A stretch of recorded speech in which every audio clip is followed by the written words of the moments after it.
Okay, so I'm a little bit sad because I'm giving away all of these crazy components and resources and remixes and free stuff on the From University website, and still I just don't see enough cool things being created with them. You know? So in this video, I just want to give you a quick little example of what you can build by just scrolling through these components and yeah, scrolling through these components and checking out one of them and seeing how it can be used on your website to create something cool. Okay, so my name is Andy, this is Frame University, and let's get started.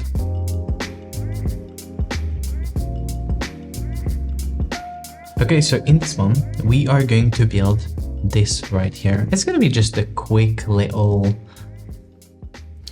cool like hover link preview here. Like you just hover over a link and little image pops up and it follows your cursor. You know, if you're building Framer sites and you have this idea in your head, you might be like, oh, I cannot do that because Framer doesn't allow you to do this and that and this and that. But no, you should know that there is Framer University and you can always go to the website to find cool things in order to, help you achieve what you want to achieve, right? So for example, in this scenario, we can just look for a component called hover force, which is right here. You see, it is being used in a specific setting here on this resource page, but that doesn't mean that you can only use it in this specific setting, because this component has the direction property, which if set to all direction and you also set it to attract, it will probably help you in creating this little hover link preview. So let me show you how. I'm going to go into Framer and we're going to just start by creating the base. And by the way, you can follow along with this quick video. You can just go down to the description, remix the project, and go to the starter page and build with me. So first of all, we're going to just get a text here: visit Frame University for amazing no-code components and resources. So visit Framer University to, I already forgot. God, that's not great. So for amazing no-code components and resources. Okay. Visit Frame University for amazing no. I don't see what I'm writing, guys. This video is not starting well. So for amazing no-code components, resources. Lovely. Cool. Well, that was harder than I thought, but we have the text here. We can make this a little bit larger. I've been liking Geist lately. It's a pretty nice font, so we're gonna roll with that. Medium, and I'll set it to fill and I'll give it a max width. I think that's gonna be the setting I'm gonna be using for this one. Maybe give the main container a little left and right padding to just make sure that it will look great on all devices. Yeah, I think this is good. I'll just play around with different max width settings. This is my favorite, so I'm staying with this. Now, when we want to give a specific component within a text layer like this, we have a few different options. Well, actually I have to tell you that there's a Frame University component that allows you to place components within text layers and paragraphs. I actually haven't planned on using that component in this video, but I might as well just do that, honestly. So, because that's the point of this video, I guess, to show you that you have everything on Frame University, so please start using it and get creative with them. So you just search for text wrap or something like that. I don't even remember, honestly. I have so many here. Yeah, this is the one. Copy component. You just paste it onto the site and you just get the text and paste it within the component. So I'll just set it up the same way. So it was 490 for the max width, 490 pixels, and then it was left aligned. Where's the text? Okay, here, left aligned, changed, and then It was also medium and 33. Okay. 33, medium, and probably a little bit less letter spacing, or sorry, line height, 0.2. Lovely. Okay. We're going to set the color to white, and we have our text here. Great. So this component will allow you to, or us, to place our preview link component within this paragraph really easily. So let's now go into creating that. Actually, I deleted this, but I think I'm going to keep it because it has the same like text settings. So I can start building the component using this. I'll remove the max width from it and set the width to fit content. And this is going to be the base of the component. I'm going to then right click and add a stack. And I'll set that stack to fit content as well. Now the overflow will be visible and the stack will be renamed to link preview, I guess. And then I think that's it. I don't know, like maybe what else should we do? I don't know. Maybe just add the preview like image. I'm going to give it 4:3 aspect ratio and lock that and then scale it up. I changed my mind. I'm going to give it 16:9. So it's actually a great little trick. Just set the width and height up in a way that it resembles the aspect ratio, like 16:9 or something like that. Then lock it, and then you can scale it up and it will keep the aspect ratio. So yeah, it's pretty cool, isn't it? So yeah, let's just get the size that we want. I'm gonna give it a radius, and I'm just screenshotting this site here, I guess. So a nice little screenshot, perfect. I'm gonna copy. I actually closed my eyes on the screenshot, but I don't care. I'm gonna go with this one. Okay, so yeah, that's it. Maybe we're gonna give it a little border or something on the right panel. So white, maybe. Yeah, honestly, not a huge fan. Maybe gray is better. Yeah, I like it better. Yeah, perfecting this little preview image is not the point of this video, so I'm gonna move on. I'll just simply set the episode position here on the right, and I'll move it within the link preview stack that we already created. Then I'm going to press Option H and B on my keyboard to center it within, and then move it up a bit. Lovely. Okay, that is great. Now, if we go to Frame University again, search for hover force. Where is hover force? Here's hover force. So copy the component. This is the thing that I was showing you in the start of the video. This is the component that can be used to move the hover preview image. So we just put this within the element that we want to move. It's gonna be absolute positioned, and then I don't really know why it's here. I want to put it here. Okay. So now you're going to see that the hover force works, like it's moving the little image up and down. But if we set the hover force up in a way that direction is all direction and it's a tracked, maybe the area is a little bit larger, like 500.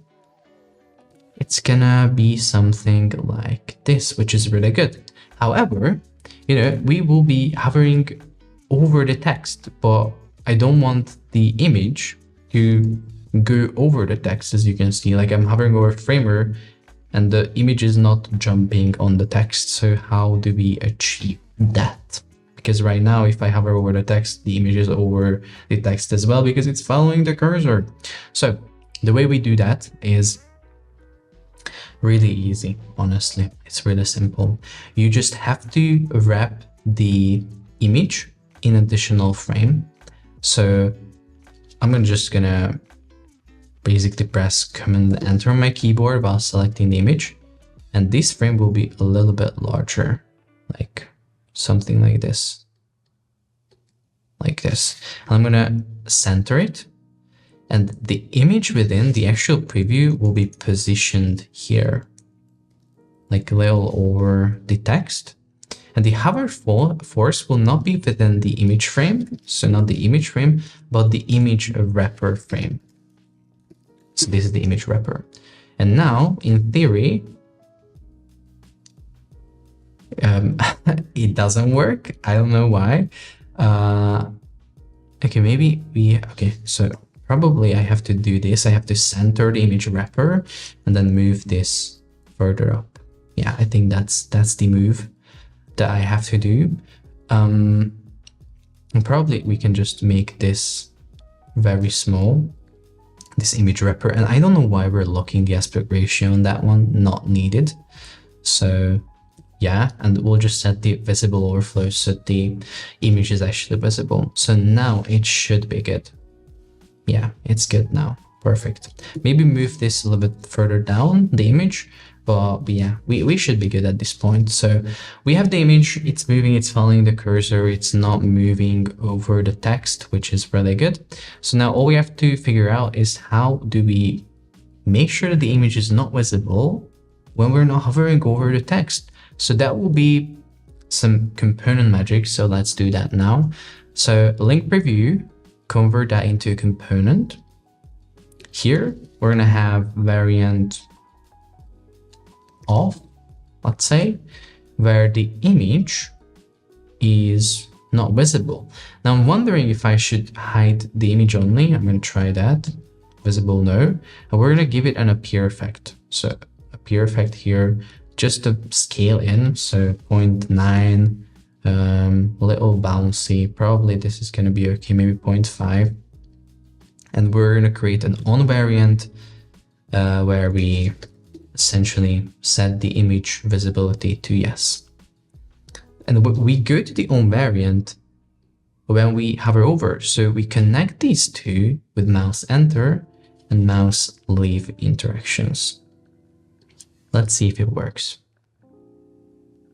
Yeah, that works. However, you can see that in some cases it appears even when I'm not hovering over the text, which is because this frame right here, the variant has overflow set to visible. So, you know, we have a bunch of overflowing layers like the image and basically just the image. So what we do in this case is we just set the image wrapper to pointer events none on the primary. So it doesn't kind of like act as a trigger for the hover or the mouse enter like trigger. So now I can hover over the text and it will nicely show the image, the preview. But as soon as I hover around here, nothing really happens, which is exactly what I need. I don't like the cursor, the selector cursor, when I'm hovering over text in this case. So I'm just setting user selected none on this. And yeah, I just want a little bit crazier appear effect, and then we can move on to the next step. So maybe 0.7 or 0.6, it's coming in from that. Yeah, that should be good. Should be good. Actually, my my image is a little large, a little too large, because I screenshot the whole screen and the image size is pretty big. So sometimes it will not load too fast, but it is what it is. So now that we're back here, I can set a text wrap to user select and no as well. And what we're going to do here is we're going to put this component within this right here. So how do we do that?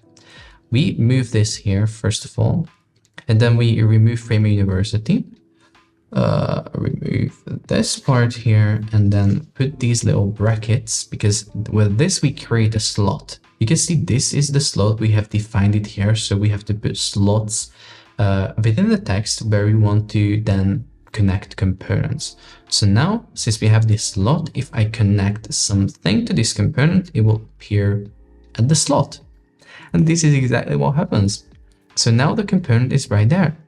Actually, I kind of want to tweak this. So maybe the color of the non-hoverable text should be dropped, so we can actually see that, hey, there is a hoverable link there. So yeah, maybe something like this. And let's take a quick look. Ooh, look at that. That looks really good. And of course, since we want this to be, clickable, maybe we even further improve it. So this could be having a cursor, web cursor, so it shows pointer cursor when we hover over it, highlighting that it's clickable. And then it can also have a link variable that we can adjust to point to Framer University, of course. So now this is clickable and takes you to Framer University. Excellent, lovely. So yeah, I guess that's it for this video. I don't even know if we can further improve this. It looks really nice. I guess you can play around with different appear effects. You can put more of these links inside of this text wrap component, because if you put more of these slots into different positions, you can then connect more layers. And now you have two of these hover link things that then your text. And the great thing about the text wrap component is that it's fully responsive. So you can see that even though you have component within the paragraph, it's going to be fully responsive. So yeah, I really do hope that this video right here shows you that you have to use Framer University components. It's just a cheat code. It can help you elevate your sites and make crazy stuff.